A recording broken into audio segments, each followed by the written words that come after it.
Points the only currency that matters to Newcastle this month.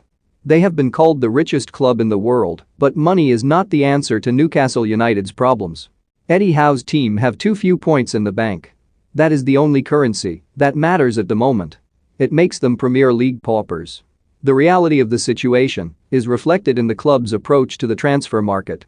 Fans dreamt of Saudi cash bringing big names to Tyneside. Chris Wood is not the sort of exotic foreign signing they expected. Newcastle have met the £25 million release clause for the Burnley striker. The New Zealander has scored just 3 goals this season. Everything at St James Park is focused on avoiding relegation.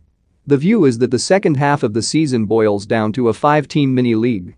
If they can beat Norwich City, Burnley, Watford, and Leeds United, they think the team will stay up. 6 of Newcastle's 11 points and their only victory have come against these sides. In this context, the next 2 games are make or break. On Saturday they face Watford at home. A week later Howe takes his side to Elland Road. Everton, who they have not yet played and who may get sucked into the relegation battle, are up next. This is the time to save the season. Wood may not guarantee the goals needed to keep Newcastle up, but sources at the club say they are looking to bring in fighters, and the 30-year-old fits the bill. Kieran Trippier, who cost £12 million from Atletico Madrid, was also bought to add backbone to the team. The England right-back had a chastening debut in the 1-0 FA Cup defeat by Cambridge United on Saturday. He was given a crash course in the mess that is Newcastle. Some of the squad were bemused by the visit of Yasser Al-Rumayyan and Amanda Stavely to the dressing room after the match. The appearance of the chairman, who is also governor of Saudi Arabia's Public Investment Fund, and minority shareholder Stavely was intended to send out a positive message to the players.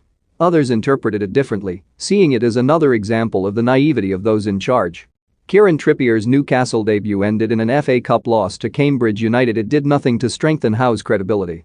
Everyone knows the 44-year-old was nowhere near his boss's first choice for the job, and it is hard enough for managers in this situation to maintain their authority. It smacks of meddling and interfering in areas that are beyond the expertise of the owners. They need to concentrate on overhauling the infrastructure of the club. 3 months on from the takeover, the posts of chief executive and director of football remain empty.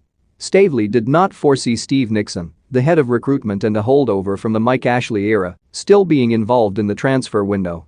The brief engagement of Nick Hammond as a consultant left even insiders scratching their heads. Many of the players are aware that their futures lie elsewhere, whatever happens between now and the end of the campaign.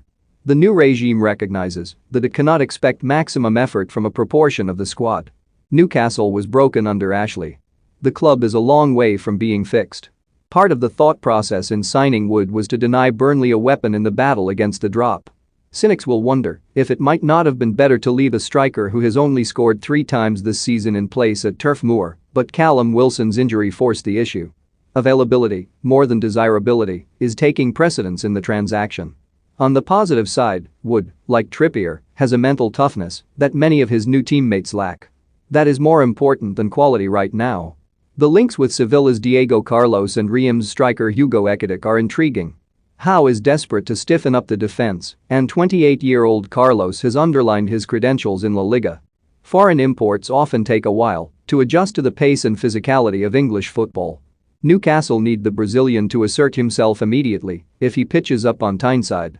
Sevilla defender Diego Carlos Ekitike, at 19, is an enticing prospect, but probably needs time to develop in a different football climate, although a loan spell at Vigel in Denmark means the teenager has experience outside France. Nevertheless, any transition to the Premier League is unlikely to be easy. For the moment, Newcastle have to make do as best they can. They have a manager they never planned for, are buying players that were nowhere near their wishlist before the takeover was confirmed, and have a club that needs a serious overhaul at executive level. On Saturday,